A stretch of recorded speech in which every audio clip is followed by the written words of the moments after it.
Hey guys, Johnny Good here for RealHomeStudio.com with 5 reasons why your mixes sound pants on a car stereo and how to fix them.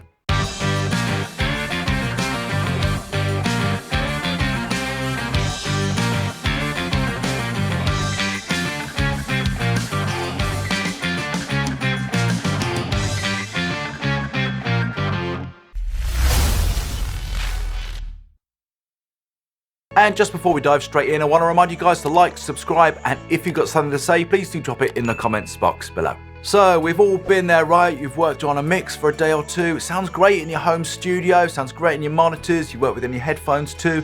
Really pleased with how it's balanced, it's punchy, just where you want it.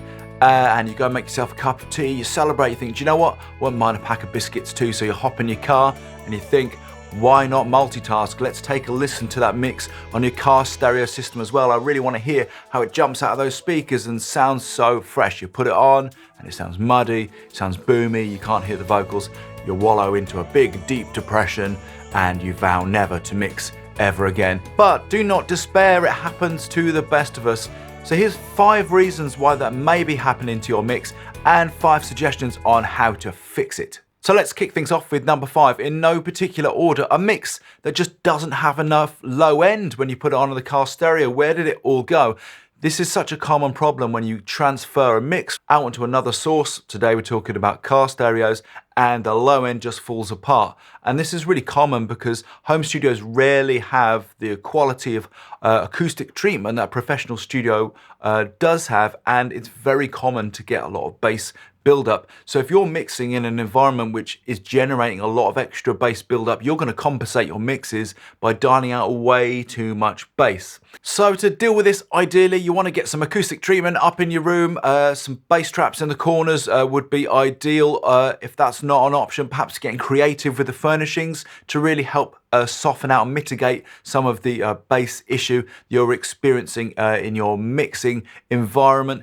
If that's not an option, guys, a set of headphones can do wonders for referencing the low end. There's obviously nowhere for the bass to bounce around and deceive you when you're using a set of headphones. You can cross-reference and just check how that bass is sitting compared to some of your reference material. And before you rush to crank that fader on your bass track, try adding some saturation to create some harmonics down there in the low end and fatten out the bass sound. Saturation can do absolute wonders to your bass track to fatten it out and enrichen that low end. Try something like a Neve console channel strip and boosting it right down there in the low end with quite a substantial boost, or a whole number of saturation plugins out there for free or for paid.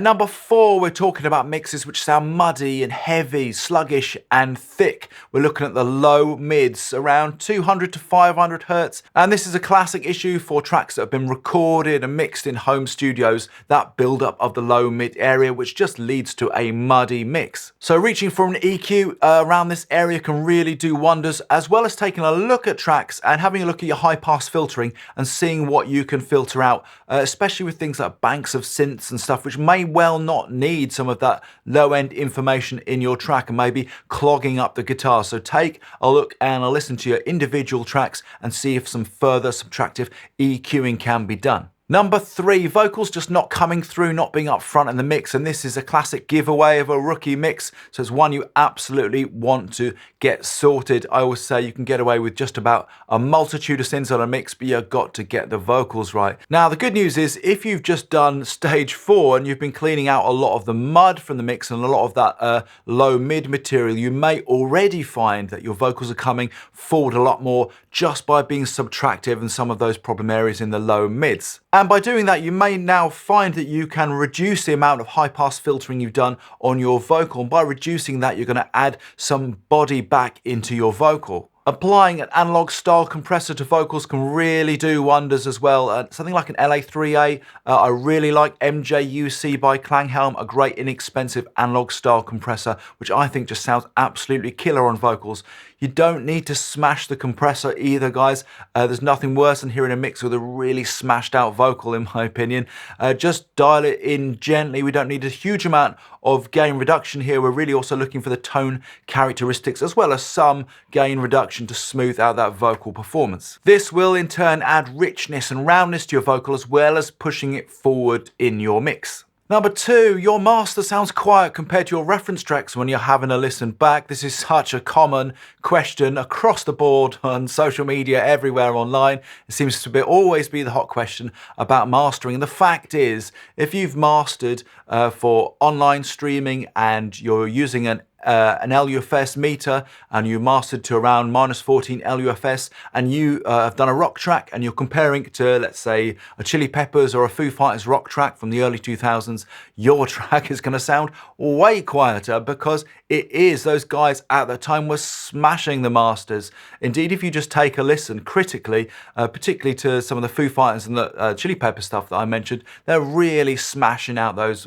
masters. Now remember also that these masters are done by pro mastering engineers with very, very expensive equipment. So if you're mastering for online streaming services, and chances are that you can go online, you can check out what the recommended LUFS levels are for each individual site. I master just a bit hotter than -14 LUFS, that way I may get normalized down a little bit, but I'm making sure that my track isn't any quieter than the recommended level. And finally, number 1, and one that the techies don't necessarily like, is that actually your song might sound pants on a car stereo because your recording / arrangement may well indeed be pants that you're working with. Arrangement is such a overlooked area, particularly when we get involved with numbers and compressors and EQs and gear. Sometimes just arrangement of the track, if you've got a load of guitars going off at the same time as you've got a load of synths, at the same time as you've got a load of drums and percussion and bass and vocals and backing vocals, it all starts to just churn up to an awful lot of stuff to try and work and mix and get right. Add to that equation that you're working in not such a great environment in terms of treatment, and maybe you've not got the best set of headphones or you've not got the best set of monitors, and things can start to get really sticky. You've got a lot of parameters for things to go wrong to make the mix sound pants. And often the case is going through that mix again and just doing some rearrangements, seeing can you be more sparse with your choices. I always refer back to early Beatles records specifically, and I always encourage myself from time to time to go back and listen to just how well arranged those tracks are. They mix themselves. It doesn't really matter what tone Harrison had on his guitar if really the mix is that sparse that there's only bass, drums and guitar on it.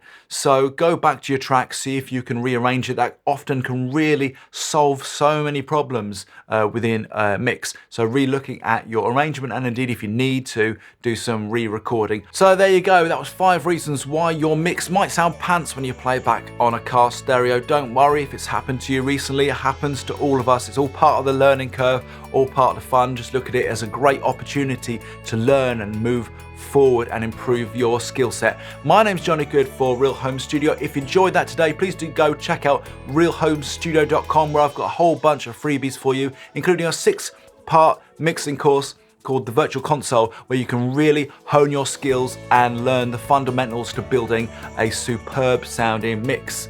Please remember to like, subscribe, but most importantly guys, go have yourselves a great day.